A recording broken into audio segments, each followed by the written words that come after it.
Do you remember the eels?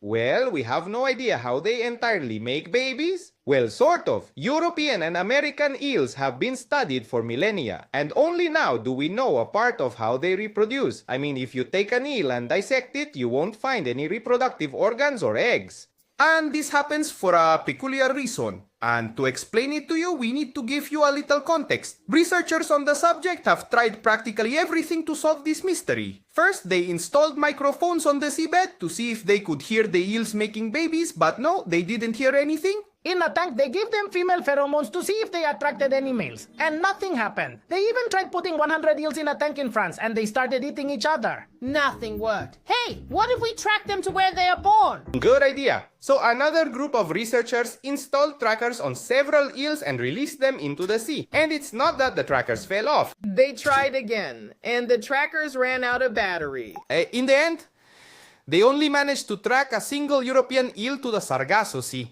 It turns out that we estimate all European and American eels reproduce and are born in the same place on the border with the Bermuda Triangle. But do you remember I told you that gonads were not found for a peculiar reason? Finally, a study shed some light on the matter.